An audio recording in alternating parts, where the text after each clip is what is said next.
Hey guys, my name is Adrian Palayo, and I'm going to be doing a review for NXT Takeover Respect, held at Full Sail University over there in Florida. Overall, really like this show. Um, the state that the WWE is in right now, it makes me rather sad. So seeing something like this, it got my hopes up, but then again, it kind of brought me back down again, and I'll explain why a little bit later. All right, so. First of all, one thing that I really wanted to talk about was the stage, because usually the NXT stage for TV looks not really bland, but rather minimal. But the stage for this takeover event looks really cool. They had a better video board. They had a lot more graphics up on the entrance ramp and things like that. So it looked really cool. The ring. The ring was black, but the ropes were white and pink because it's Cancer Awareness Month. So the WWE has this whole thing going on with Susan G. Komen, and now everything's going to be pink and white for the whole month of October. And more power to the WWE. Good with PR, cancer awareness. That's all cool. But the thing that I don't like is if NXT and WWE are supposed to be seen as separate entities, why are we incorporating all these things from the WWE into NXT if it's supposed to be seen as its own thing? And yeah, it's PR, it's still part of the WWE, but if you're gonna, brand it as its own brand, as its own thing, it should be, seen as such, especially on such a big night like this. The color, plus the colors with the black, the white, and the pink, they just didn't really mesh that well. All right, so on to the actual show. We got the intro, welcome to NXT Takeover Respect. We go live to Rich Brennan, Corey Graves, and Byron Saxton, who, in my opinion, I think are really good commentators, a really good crew overall. I'll get to more on that later. All right, first match of the evening, semi-final in the Dusty Rhodes Tag Team Classic. NXT Champion Finn Balor and Samoa Joe taking on Dash Wilder and Scott Dawson. All right, so the very first person that came out was Finn Balor. No demon tonight, no face paint, no body paint or anything, but it was still a pretty cool entrance. He had a whole video package with the whole Balor Club gimmick, obviously off of Bullet Club from New Japan, but it was pretty cool. And I feel for whatever reason that the fans identify with him more when he doesn't have his paint, when he's just, himself as Finn Balor.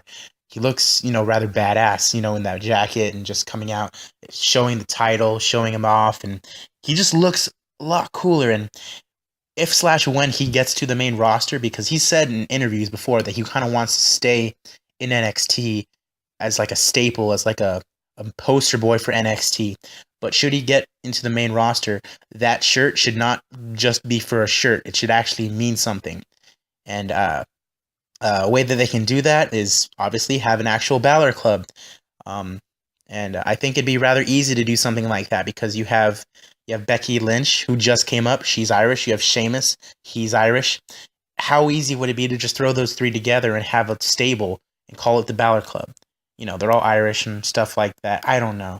Or they can find something, but, you can't just put, stuff like that on the shirt and have it mean nothing. You can't just do that for the sake of trying to rip off New Japan. Anyways, we get to Samoa Joe. He comes into the ring. All right. Dash Wilder and Scott Dawson come into the ring. I'd rather see, them have a new entrance music. It's a little bland in my opinion, but them as a tag team, great. So we get Finn and Dawson, I think it is. Yeah, to start it off in the beginning. And throughout this whole match, I will say, Dash and Dawson, they had a really good performance. They showed really good tag team psychology. They worked really well together as a team. Of course, it's being said because they are an actual team. But they spent a lot of this match controlling Balor, and I thought that was really cool because it's not necessarily elevating them, but it's showing that they have really demonstrative sides to them. They're very edgy. So I wanted the way that I wanted this to turn out, and the way that I kind of previewed it happening was that Joe was going to turn on Finn to set up a feud for the NXT Championship in the near future. We'll see if that happens later on. But by the end of the night, what does end up happening makes a lot of sense. So Dash and Dawson went after Finn rather early. Joe and Dash actually started, and there was some good teamwork from Dash and Dawson on the both of them. Nice enziguri in the corner from Joe. And then got the tag on Balor, and he had a nice plancha going off the side, taking out both Scott and Dash. Really nice plancha off there. Okay, so a couple of reversals later, and a chop block from Dawson ended up getting Balor, and it didn't really look too painful. He jumped into it, but it set up the whole basis of this match, and the basis of this match was can Balor continue with this injured leg? Because that's what they worked on for the entirety of the match. They worked on that injured leg, and they looked really good doing it. However, about 9 minutes later, after hot tag over to Joe, Muscle Buster from Joe in the corner, and a coup de grace ended it. And the story they were telling at the end of the match was, should Finn have actually done the coup de grace? Because if anything, it probably would have furthered his knee injury. So your winners, Finn Balor and Samoa Joe. They move on to the finals in the Dusty Rhodes Tag Team Classic. Dash Wilder and Scott Dawson, they will live to see another day. I do see them having a rather good future. They're both kind of up there in age. And the next tag team that I will get to, I think they're a little further in that spectrum than they are, but they are nonetheless really good tag team. So after that, we get the second semifinal. Chad Gable and Jason Jordan versus Baron Corbin and Rhino. And, of course, building up to this, we had Corbin and Rhino, their whole thing. They beat Tommaso Ciampa and Johnny Gargano in their quarterfinal matchup to get here. I would have rather seen Ciampa and Gargano move on, but, they're really building up Corbin, and I don't mind that. So right before the match, they hyped up their recent tour to Nashville. And a little side note from something that I saw on Bleacher Report, one of those shows in Nashville was where Carmella was injured by Eva Marie. I will reserve my judgments, but I just really hope that Carmella is okay. And I hope that Eva Marie gets better, because, we don't want to see wrestlers, women or men, getting injured. So Jordan and Gable come out first. And boy, they are really over. They're really over with the crowd. They really like Gable, and they really like Jordan. Initially, I just thought they liked Gable because of the whole comedy act. He kind of has the whole Daniel Bryan feel to it, but they really respect Gable and Jordan just because of their pedigree in wrestling, amateur wrestling, that is. But it's sure to help them get over here. So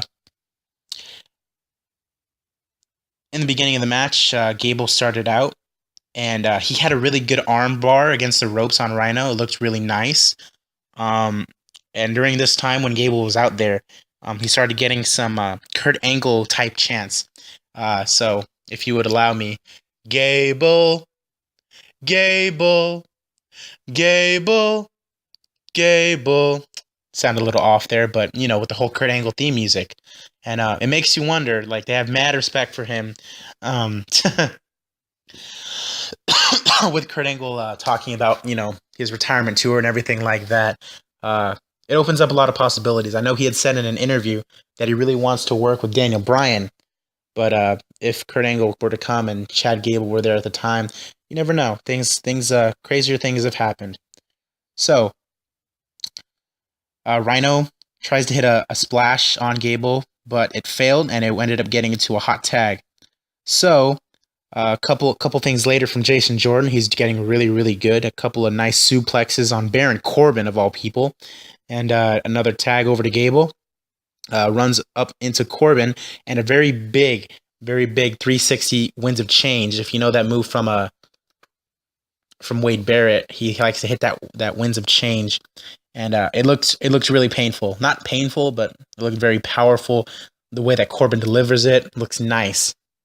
And so that got a 2 count. Later on in the match, another thing that I really liked was a bridging German suplex from Gable on Corbin, and it looked really good because it looked like he actually had to put a lot of the weight into it. So that got him a 2 count. Jason Jordan ending up having to take a gore from Rhino. That didn't warrant a pinfall. They were both illegal at the time.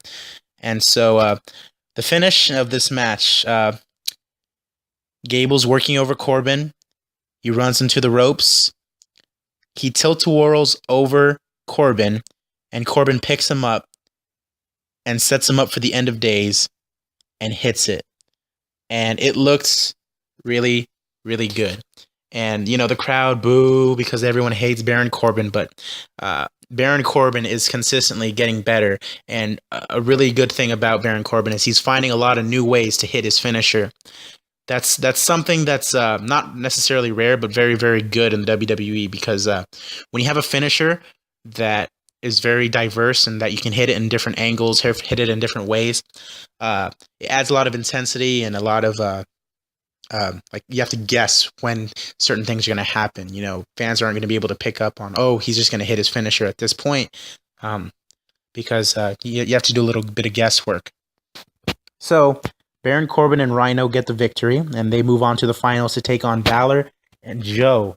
And yeah, they got lots of heats. We'll see with Gable and Jordan going forward. They wanted to go with a classic heel versus face type of deal in the finals. I feel like Jordan and Gable, they could have done really good against Joe and Finn.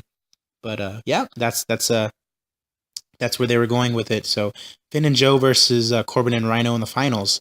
And they got a really, really good Charlie Haas and Shelton Benjamin feel out there. But it seems like they have their own kind of dynamic feel and their own charisma that isn't necessarily like them, but their pedigree in amateur wrestling is surely going to get them a lot of popularity with the fans, not only just at Full Sail, but with the main roster crowd when that eventually comes up. So, first two matches. The MVP of the first match, in my opinion, is Finn, just because of the way that he sold his knee. A little bit more on that later, but in the second match, it had to be Gable.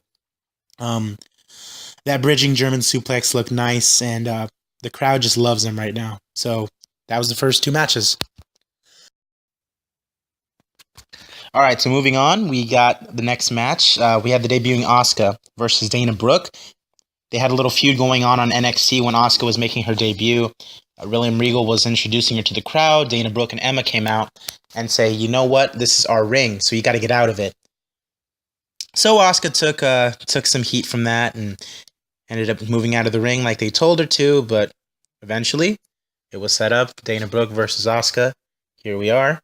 And Dana Brooke comes out first, and she's getting really, really good with her heel persona, and it's starting to get hard not to hate her. And part of me just thinks that it's her accent.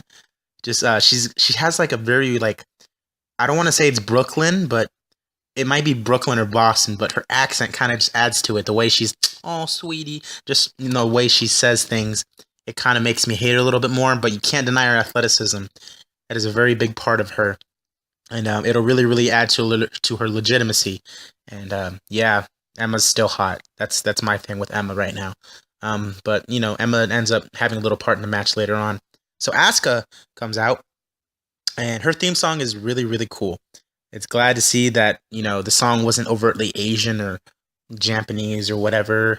But I really need to know what that theme song is because it sounded really cool, and it'll work for her really well going forward. So when Asuka came into the ring, she was already remotely over with a crowd. And, Full Sail crowd is not the easiest to get over with. So you come in on your debut match and you're already over with them. Something must be good about you.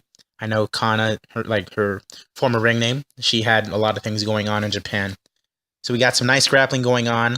But early on, Dana slaps her, and the whole crowd, you effed up. And I was thinking, yes, she did. So right immediately after that, Asuka comes on with a nice offense, a lot of chops, a lot of punches, a lot of kicks. She put her into an armbar a couple times in the match, and she found some different ways to do it. And when she did put on some kicks, they were ferocious. Like how you see those Daniel Bryan kicks, and it doesn't necessarily look like he's rather getting into them rather than he's just kicking. She looks like she's actually kicking Dana Brooke, and I don't know if they actually connect, but Dana Brooke sold those kicks like she was getting kicked in the ribs, in the head, on the thigh, and if they were really kicked, I'm sure it would have hurt. And so we have Emma interfering midway through the match, and the crowd, you effed up, same thing to her too. And yeah, I agreed with that too.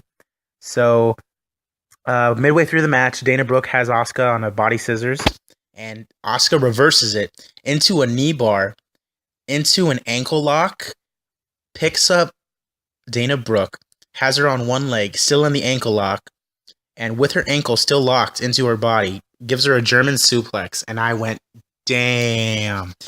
Really impressive. So then, right after that, Dana Brooke charges after her, and she jumps. Asuka jumps into Dana Brooke with an armbar, and then Dana gets to the ropes. So the way that this match ended, about 3 minutes later, Dana Brooke is working over Asuka, and then Asuka gets her, and she put her into what they called an Asuka lock, and basically what it was a rear naked choke, but she also had her arm locked behind her. So rear naked choke chicken wing, if you wanted to be like rather technical about it, and she got her with a submission finish. Crowd liked her. I thought it was pretty good. MVP of this match was Asuka. Did really good, but you can't deny that Dana Brooke is getting a lot better with her heel persona and with her in-ring, and her athleticism is going to help her a lot. So she'll get better rather quickly. It'll be interesting to see how her English translates because, like, as you can see from when she went on NXT that one time, her English isn't necessarily the best. But I think they're probably gonna do something where it's more like her in-ring does the talking, that whole thing. She has a stare down with Emma after the match. Emma's having none of it. She does not want to look at her. So my guess is that's probably where they're going next. Probably do some kind of number one contenders match with them two. With Emma, trying to be reluctant. Oh, I don't want to fight you, and probably ending up getting some cheap-handed win on one of the matches. But that's where they're going probably forward, and I'm liking Asuka so far. So Asuka takes the win over Dana Brooke. So then we go into Tyler Breeze versus Apollo Crews, and as far as Apollo Crews, Yuha Nation goes, I really like him right now. Tyler Breeze, I don't know. It's hard because he has a really cool gimmick, and a lot of people hate on him for this gimmick because it's rather effeminate and things like that. But I don't really care about the gimmick as long as you go in on it if you really really want to do it. And Tyler Breeze, for what he's probably given, did really good and does really good with the gimmick that he was given. So right before the match, they're hyping up Nia Jax again. It's The Rock's cousins. It's The Rock's cousin, so we'll see how big of a push she gets. It makes you wonder why they don't just do a stable with the Usos and Roman Reigns, Nia Jax. I mean, they could just do a whole thing around The Rock. But, he's not likely to come, like, all the time. So that's just a thought that I have every now and again. So Prince Pretty comes out, and he always does really good with the cameras and everything like that. He's a really good entertainer. And his new seasonal residence is Monte Carlo, Monaco. Sorry, got a little cold so far. So, early on in the match, after Apollo Crews comes in, early on in the match, the story that was being told in this match was that Tyler Breeze had done his homework and he had an answer for a lot of Crews moves. So, and during Apollo Crews' entrance, did anybody else notice that he kind of mimicked Brock Lesnar in his entrance? Like after he's done doing his whole straddle at the end of the ramp, and he like punches his arms out. Apollo Crews did the exact same thing tonight, and I noticed it and I laughed a little bit. So beginning of the match, some pretty good stand up, some back and forth until Tyler Breeze goes to the outside and Crews just barrels him in the outside, and it looked like it hurt. Got him back into the ring and set him up for a vertical suplex that he held for a good 15 seconds. And the crowd was really into it. They showed their appreciation. Tyler had a couple good reversals that regained his control. He threw Crews into the video board. That's usually just a ring apron, but it's actually a video board now. And he threw it right into him, and it hit him right in his back. Ouch. It looked like it actually hurt. So that was that's what Crews was selling throughout the rest of the match. His fact that his back was hurting, and that was important for the rest of his match. Because Tyler Breeze gave him that side backbreaker that he likes to do, and got that on a 2 count. So now Crews' back is really hurting, and he can't do certain moves. Tyler gets him in a sharpshooter, easy rope break for Apollo Crews. And Tyler Breeze is up on the top rope. And it looks like Crews is going to give him a powerbomb, but he just can't muster the strength to do it because of his back. So Tyler Breeze turns it into this like very slow, awkward looking Hurricane Rana for a 2 count. I thought that was like rather awkward looking, but it's all right. So then Tyler was working over Apollo for quite a while, and then Apollo does that enziguri that makes like the loudest sound possible, and geez, like just you have to wonder how he makes that sound because it sounds devastating. Tyler ends up coming back, supermodel kick for a 2 count, and once again Tyler Breeze on the top rope, not the best idea. He goes for a crossbody, and Apollo reverses it into a sideways slam, kind of like the one that Orton does. Not as good as Orton's. It was rather slow, but it was still pretty good.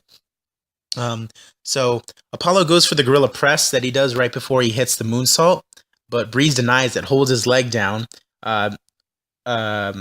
Crews kicks him off, and then goes for the moonsault, but Breeze puts his knees up and gets that reversal, and then rolls him up for a 2 count. At this point, I'm like, all right, Tyler really scouted on him. And then about a minute or so later, a big boot set up a spinning power bomb, and that was the finish for Apollo Crews. So really cool storytelling. The whole thing about Tyler Breeze had everything scouted, but at the last moment, Apollo Crews pulled out something that we haven't seen before. So that's how he ended up getting the win. And the MVP that I chose for this match was actually Tyler Breeze, and the reason for that is I don't think in the last 6 takeovers that Tyler Breeze has a win. If you think back, he lost at Takeover Brooklyn to Jushin Liger.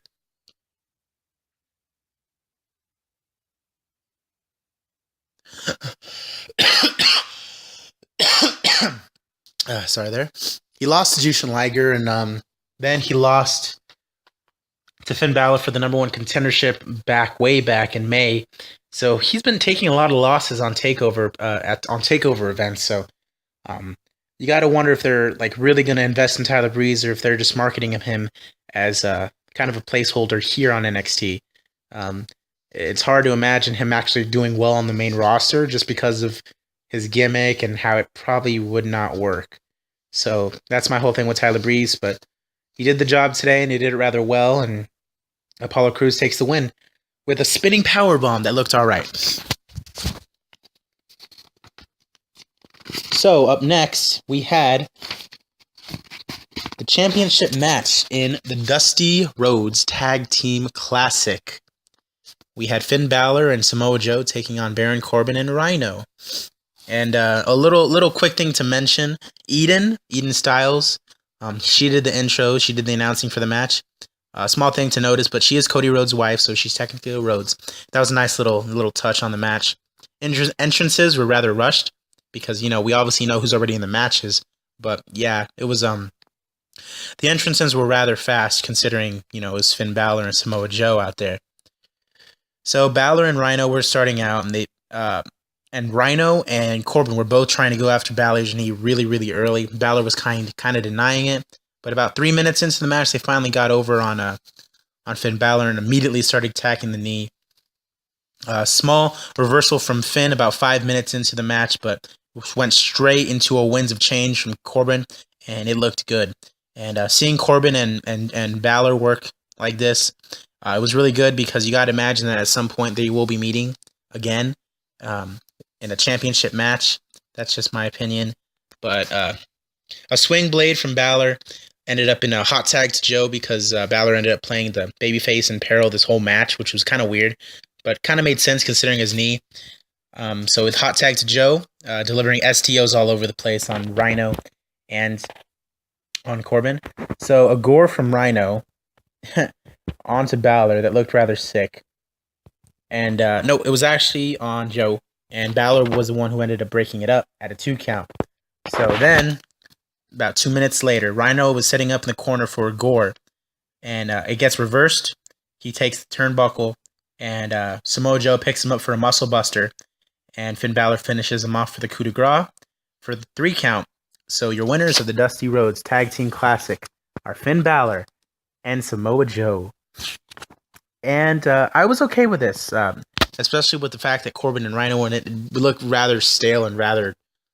It would not have been the best decision to have a heel win this. I personally, when it started out, I wanted either Enzo and Cass to win it or Gable and Jordan to win it. But Balor and Joe winning is okay too. It's really, really good to get main event stars, tag team classic. So it was all right. A feud with Joe and Balor would not be bad at all. One of them would have to turn. I'd imagine it would be Joe. So right after the match, there was a trophy presentation, and Cody and Dustin Runnels, the Rhodes brothers, they came out out of character, not as Goldust or Stardust. They just came out. Their mother was there. Eden Styles, Cody's wife, was there, and Dusty Rhodes' daughters were also in the ring, and it was a pretty good moment. Cody talks about his dad for a little bit and says, "We are all Rhodes here." It was a good feeling. Good feeling. It was a good moment to the end of the tag team classic, and then Balor and Joe pick up the trophy and pose with it for a second. And it was pretty good, and that segued into our main event for the evening. And that was Bayley versus Sasha Banks in a 30-minute Iron Man match for the NXT Women's Championship. So the crowd was really into the match even before it even got started. They came out for their entrances, really nice. 50-50 crowd.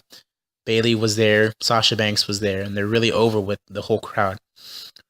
So when the match actually got started, it actually took about 2 minutes to actually get started. They did a lot of just circling and getting the crowd a little warmed up to the idea of a 30-minute match. One thing that I noticed, Bayley's demeanor early on, it didn't really come off as focused, but more timid. And it was a little weird because not until 10 minutes into the match did you see her actually put on a game face. Early on, she seemed rather nervous. I don't know if that was just based off of the main event that they had to do, or if she was supposed to be scared or something like that. But that's just something that I noticed, and she seemed a little nervous in her demeanor. So about 2 minutes into the match, Bayley tries to hit Banks with an arm drag, and it goes terribly wrong, and Sasha lands right on her head, right on her head and shoulder, and it looked just terrible, nearly paralyzed her. The whole crowd noticed it too, and they just went silent for a second until they realized she was okay. But wow, really cool spot. Another favorite moments from me. Bayley, when she does those drop kicks through the corner, on the outside, those are pretty cool. She did about 3 of those in a row. So later on in the match, there was some good back and forth. A lot of good grappling. A lot of pinfall attempts. A lot of kickouts. But eventually, Sasha's on the corner. And the referee is, for whatever reason, right behind her. So she gets right in front of the ref, pokes the eyes of Bayley, and then rolls her up for a 3 count. So right now, Sasha Banks is up 1-0. And this is with about 18 minutes left. All right, so moving forward about 5 minutes later, Sasha goes up top on the top rope. Bayley pulls her down and immediately hits her with a Bayley to belly for the pin. So now it's 1-1. So then, about 2 minutes later, Sasha is really, really getting all up in Izzy's face because she's working over Bayley in the corner where Izzy and her family sit and everything. And there's a point where she actually gets in Izzy's face and screams at her. And you can just tell that Izzy is having none of it. She's crying. She's scared for her life. I'd probably be too if I was a little girl getting that emotionally into a match. But you can tell Sasha's really healing it up in there, and then immediately Sasha goes to the entrance ramp and throws Bayley into the video board at the entrance. Goes back into the ring. Bayley gets hit with a 10 count, so she's counted out. Now it's 2-1 Sasha. Now Izzy's crying in her dad's arms, and Sasha's loving it, and just a great sight to see. So, so about a couple minutes later, another part of the match that I really liked. Bayley's in the corner, and Sasha's doing her thing where she's telling her she's a loser and everything. And just like Takeover Brooklyn, Bayley goes for the kick, but Sasha realizes that and catches it. And she pulls her up and turns it into a backbreaker. And it looks pretty cool. I really liked that spot. And then also, they were playing off the fact that she had a quote-unquote broken hand from the Takeover match in Brooklyn. From her stomping her hand in between the ring steps and everything like that. They played off of that hand a lot. So a quick reversal pin from Bayley got a 3 count in another 2 minutes or so. It was rather surprising. So it was 2-2. And at this point, there's 14 minutes left. And a couple minutes later, there was another noticeable botch on what I assume was going to be either a face buster or a bulldog. But whatever it was going to be, it did not look clean at all, and it was a botch. It was just a little thing to notice. It didn't really damper the match in any way, but it was noticeable, and some people, you could hear the "you effed up" chants and things like that. But moving right along, Bayley begins to work over Sasha's shoulder on the outside, which I thought was cool, like a little revenge thing for her working over her hand and things like that. She works over her shoulder, and I like this because it probably was improvised off the fact that Sasha was nearly paralyzed off of her shoulder earlier. So she works over the shoulder, she works over her right hand, and she does this thing where she's banging her hand off of the ring steps. She gets the ring steps together, and she runs up the ring steps and jumps for a really big clothesline on Sasha, and she immediately gets thrown into them, though. Sasha just completely no-sells the clothesline. So a couple minutes later, a suicide dive from Sasha onto Bayley, but Bayley catches her and delivers a Bayley to belly on the outside, right on the floor. You start getting some better than Raw chants and some Iron Woman chants. Better than Raw, better than Raw. And at this point, I'm saying, we'll see. Iron Woman, yes, I agree with that. But better than Raw, it's a stretch. So Bayley sets up for the inverted Frankensteiner that she did at Brooklyn, and she gets denied. She gets denied a couple times of doing this move. So finally, she just runs up and gives a big Bayley to belly from the top rope. But the momentum from the move takes them all the way to the other side of the ring. So when she goes for the pinfall, Sasha gets her foot up on the rope. And it looked kind of awkward because you could tell they were kind of rolling over to the other side.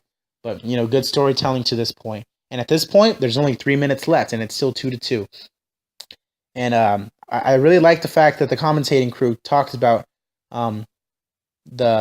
the Bret Hart Shawn Michaels Iron Man match that happened at WrestleMania 12, and they were talking about, if they're tied, they're probably going to go into overtime. And I was like, okay, so that's where they're going. They're going to take this into overtime and have it be a sudden death thing. So sorry once again. So then Bayley finally gets to do the inverted Frankensteiner that she did at Brooklyn. But Sasha actually lands on her feet and gives a Bayley to belly on Bayley. And straight off of that move, she goes into the bank statement. And at this point, there's only 2 minutes left. And I'm thinking, no, there's no way they're going to have her tap out. I'm thinking they're going to have her stick into this bank statement for a whole 2 minutes. Wasn't exactly what happened. So they went to the ropes, but Sasha Banks pushes off the ropes with her using her feet. And Bayley tries to reverse it, but bank statement only gets tightened. And there's at this point, there's only 40 seconds left.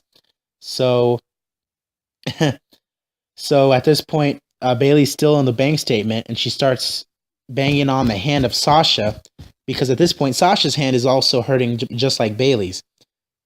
So then, at this point, there's 40 seconds left, and Banks tries to go for that backbreaker into the bank statement, but Bayley reverses it into her own armbar, and she holds it for a while, and Sasha Banks submits with only 3 seconds left in the match. 3-2, the bell rings, and Bayley wins, and she retains the NXT Women's title. One thing I will say about the finish, a lot of the crowd were confused, and I don't think it's necessarily good when the crowd does not know what's going on in the match. But Bayley's music hit, and the crowd figured, okay, well, she won. I would have preferred that Sasha waited out and they go to overtime, but it was still a great match, and it was a really good story that they told, and it added a lot of intensity and a lot of drama to it, and they really wanted to do this match right, and I think they did it all right. So then after the match, you have Bayley celebrating, Sasha's crying on the outside. The whole roster is coming out to congratulate the ladies. It's a little weird in my opinion, the fact that they had them in the main event. I would have rather they just be in the main event. The whole bringing out the whole roster and having them clap for them. If you want, I don't know. It was really nice, but if you want them to be the main event and you want them to be taken seriously, it can't be treated as like such a one-time thing. It has to be treated as these are legit main event stars, and they're here because they are here and they've earned it. And you can see the whole roster out there clapping and giving their respect to the two women. And Triple H comes in and gives some flowers to Sasha and Bayley. You can see as they pan over the roster, the only ones that seem to be actually genuinely happy for them are Enzo Amore, weirdly enough, Finn Balor, Stephanie McMahon, Jason Jordan, Becky Lynch, Charlotte, and Sarah Del Rey, who's their trainer. Peyton Royce or Dasha Carrette. I couldn't really make out the face, but it looked like one of those two. They had a stink face for some reason. Breeze looked pissed, and I can understand that. With the way that his character has been going, I can understand him getting a little pissed. Ty Dillinger, he doesn't look so happy. He didn't have a match tonight. I can understand that. And Samoa Joe, he didn't look too happy either. One thing that I noticed that I thought was pretty funny, if you look in the back, Apollo Crews is there, and he just looks completely lost. And he did not know what was going on, and I thought that was hilarious. So they go to a shot of Bayley in the ring getting chants, and that ends the show. And so Bayley is still your NXT Women's Champion, and it was a really good night, really good night for wrestling. Match of the night has to go to Bayley and Sasha Banks, and end off the night with a bang. I will say this. Chad Gable and Jason Jordan, I think they have what it takes to actually make it on the main roster. They did really good today, and I think that they're on the rise. As far as most improved goes from the last takeover, a lot of people give flack to Baron Corbin because he's an athlete turned wrestler, but I think he's really improved, and I think it shows on a weekly basis that he's been improving.